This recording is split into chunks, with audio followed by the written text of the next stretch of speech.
Welcome to our channel Civil Insight. तो आज हम करेंगे अर्थक्वेक्स का नया टॉपिक एपिसेंटर ऑफ अर्थक्वेक्स। तो देखो, इससे पहले एपिसेंटर हम पढ़ चुके हैं क्या होता है, लेकिन सिर्फ हमने वो टर्मिनोलॉजी में पढ़ा था कि सिर्फ एक डिस्क्रिप्शन करा था कि एपिसेंटर क्या होता है। लेकिन आज हम देखेंगे कैसे आप एपिसेंटर फाइंड कर सकते हो एक अर्थक्वेक का। तो शुरू करने से पहले अगर आपने मेरे चैनल सिविल इनसाइट को नहीं सब्सक्राइब करा तो अभी कर लीजिए। देखो, एपिसेंटर ऑफ अर्थक्वेक, तो शुरू करने से पहले एक बार हम इंडेक्स देख लेते हैं। तो आज हम कर रहे हैं एपिसेंटर ऑफ अर्थक्वेक पार्ट 5। इससे पहले हम 4 पार्ट्स अपलोड कर चुके हैं, उन सबके लिंक आपको डिस्क्रिप्शन में मिल जाएंगे, तो आप वो लेक्चर्स भी आप चेकआउट कर सकते हैं। तो देखो, एपिसेंटर ऑफ अर्थक्वेक, तो देखो एज वी नो, सबसे पहले हम डेफिनेशन देख लेते हैं।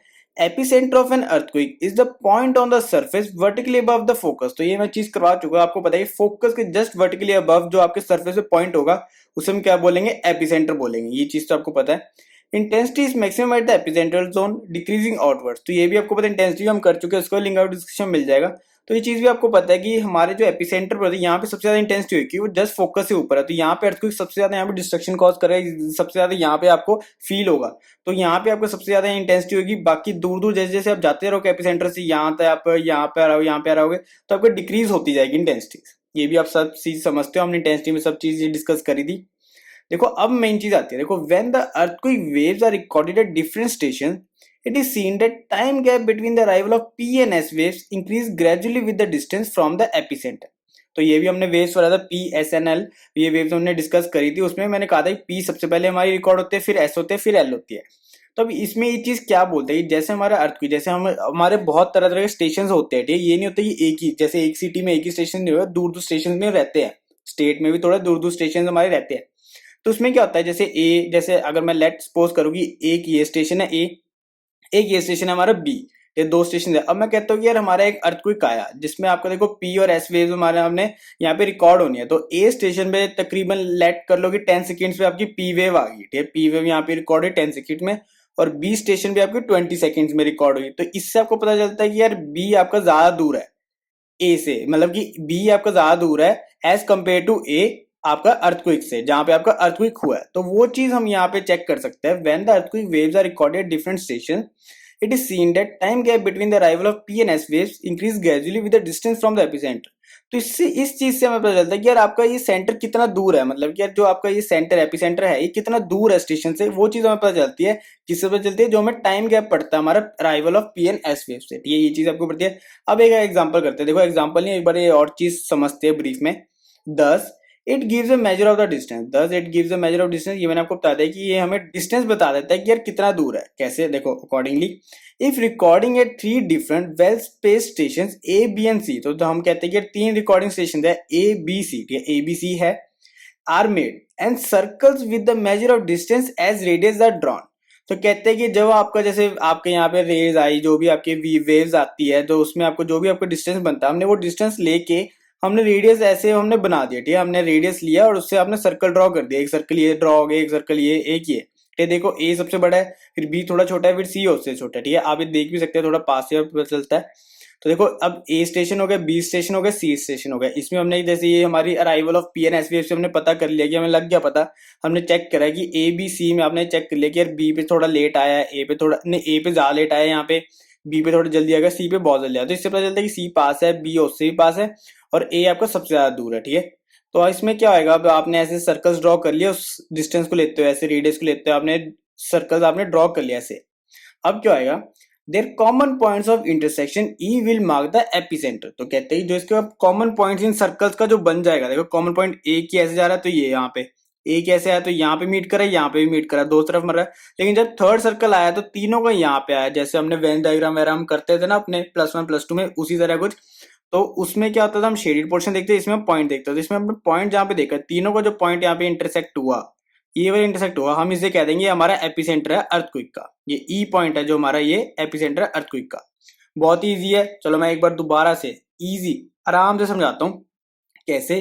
कि समझो आपको एक अर्थक्वेक आया, आपको एक अर्थक्वेक आया, लेकिन आपको ये नहीं पता कहाँ पे आया, ठीक है ना। एपिसेंटर नहीं पता, एपिसेंटर आपको पता है कि फोकस से जस्ट अबव होएगा, तो मतलब कि फोकस नीचे होगा। वो तो चलो हम नेक्स्ट लेक्चर में हम देखेंगे फोकस कैसे फाइंड करते हैं, ठीक है। इसका डिस्टेंस कैसे, ये हमारा डेप्थ ऑफ फोकस होता है, इसे हम कैसे फाइंड करते हैं वो नेक्स्ट लेक्चर में देखेंगे। लेकिन अभी हम बात करें एपिसेंटर की। तो आपको एपिसेंटर नहीं पता भाई कहां पर है, लेकिन आपको पता है कि जैसे समझो एक स्टेट में एक आया, ठीक है, अर्थक्वेक आया। अब आपका 3 स्टेशन थे स्टेट में, ए बी सी। अब क्या हुआ, अर्थक्वेक आया तो आपको वेव्स गई, PSNL वेव्स गई। एल तो आपकी डिस्ट्रक्टिव होती है, तो वो सरफेस पर होती है, हम उसको बाद में बात करते हैं। PNS वेव्स देखते हैं, तो PNS वेव्स का लेट यहाँ पे मैं कह रहा हूँ 10 सेकेंड्स में आई, नहीं यहाँ पे सबसे ज्यादा डिस्टेंस है अकॉर्डिंग टू डायग्राम, तो मैं कहता हूँ यहाँ पे 20 सेकंड में आपकी सबसे पहले बी वेव आई।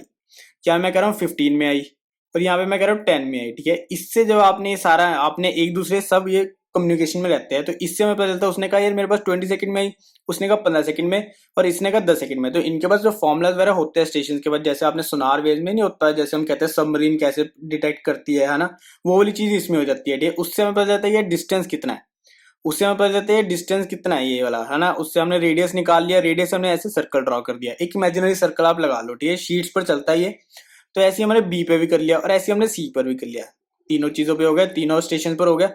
अब क्या बोलते हैं कि तीनों के सर्कल जहां मीट करे ना, कौन से पॉइंट पे मीट करे ना, उसे हम ई पॉइंट कर देते हैं, और वही हमारा एपिसेंटर हो जाता है। तो बस यही आता है, कंक्लूजन यही आता है कि जैसे हमने ये सर्कल बना दिया, एक ये बना दिया, एक बनाते हैं, हमारे यहाँ पे मीट करा, जहां पे ये सर्कल मीट कर गया वही हमारा एपिसेंटर है। ये इन्होंने ऐसे बनाया हुआ है। ठीक है, ये आपका चलता आ रहा है, सेटअप ऐसे चलता आ रहा है कि जहां पे आपके तीनों इमेजिनरी सर्कल्स आपके जहां पे आपके इंटरसेक्ट करे, वो वाला पॉइंट को हम ई बोलेंगे, और वही हमारा क्या हो जाता है, एपिसेंटर हो जाता है। तो ये बहुत ही बेसिक है और बहुत ही इजी मेजर है आपका, ये डिस्टेंस आपका चेक करना कि यार एपिसेंटर कितनी दूर है और कहाँ पे है। ठीक है, आपको ऐसे नहीं पता चलता, तो फोकस एपिसेंटर आपको ऐसे इजीली नहीं पता चलता। ये सारी कैलकुलेशन होती है जब अर्थक्वेक आ जाता है, उसके बाद सारा कहीं चेक होता है, सारी चीज होती है, बहुत फास्ट प्रोसेस है। ठीक है ना, बहुत ज्यादा फास्ट प्रोसेस है। आजकल तो सारा कंप्यूटराइज हो जाता है, लेकिन जो पहले होता था, जैसे शीट्स वगैरह पे होता था, आजकल तो कंप्यूटराइज हो जाता है, मिनट से पता चल जाता है, सेकंड में पता चलता है यार कहाँ पे आया आपका अर्थक्वेक। तो यहाँ से आप ऐसे निकाल सकते हो। ये पूरा एपिसेंटर ऑफ अर्थक्वेक का यहाँ पे था। अगर आपसे पूछा जाए कि यार आप एपिसेंटर, आपको आ भी सकता है क्वेश्चन वगैरह आ सकता है कि एपिसेंटर कैसे फाइंड कर सकते हो आप अर्थक्वेक का। एपिसेंटर आपको पता है क्या होता है, ठीक है, ये चीज होती है, लेकिन आपसे पूछे डिटेल में बता दो थोड़ा सा, तो आप डिटेल में ये चीज लिखोगे। ठीक है, इसलिए मैंने यहाँ से अलग से डेडिकेटेड वीडियो बनाई है, और इसमें आप ये सारा कुछ लिख सकते हो। अगर आपसे पूछा जाए यार आप कैसे एपिसेंटर फाइंड कर सकते हो, तो आप यही चीज लिख दो, ये पूरा, ये यहाँ से लेके यहाँ तक का ये पूरा आपका यहाँ पे आ जाए, ऊपर वाले आपकी डेफिनेशन है, ये आपको पूरा प्रोसेस आ जाएगा कैसे आप एपिसेंटर फाइंड कर सकते हो। ठीक है, तो यही था बस पूरा आज का लेक्चर, छोटा सा लेक्चर था, मुझे पता है इसके अर्थ इसके छोटे छोटे लेक्चर है, लेकिन बात यह है कि ये बहुत बड़ा चैप्टर बन जाएगा अगर मैं एक ही वीडियो बनाता, तो इसलिए मैंने 13 पार्ट्स बनाया है। अगर मैं इसकी एक ही वीडियो बनाता तो तकरीबन 1.5 से 2 घंटे ही जाते, और उसमें समझो अगर आपको कॉसेज देखने हैं तो आपको बहुत सर्च करना पड़ता है यार बीच में कॉसेज कहाँ है ना, ये चीज आपको सर्च करनी है। इसलिए मैं सब पर अलग अलग से डेडिकेटेड वीडियोस बना रहा हूँ, ताकि अगर आपको जैसे आइसोसीमल लाइंस फाइंड करना है कि यार ये क्या होता है, डेप्थ ऑफ फोकस कैसे निकालते हैं, इसके फॉर्मुलाज वगैरह आते हैं, तो अगर आपको ये सारी चीजें देखनी है तो आपको सीधा सीधा लिंक डिस्क्रिप्शन में मिल जाएगा, या फिर आप चैनल में मिल जाएगा, चेकआउट कर सकते हो। लेकिन अगर एक ही वीडियो होती फिर आपके लिए थोड़ी मुश्किल होती, इसलिए मैंने अलग अलग पार्ट्स बना रहा हूँ, और मैं डेली डेली इनको अपलोड भी करता जा रहा हूँ, तो आपको कोई ज्यादा टाइम गैप नहीं पड़ रहा। तो इसलिए आपके लिए भी अच्छा है, मेरे लिए भी थोड़ा ईजी रहता है ये। तो अगर आपकी वीडियो अच्छी लगे तो प्लीज लाइक करना, शेयर करना, कमेंट करना, और हमारे चैनल सेम को जरूर सब्सक्राइब करना। Thank you for watching.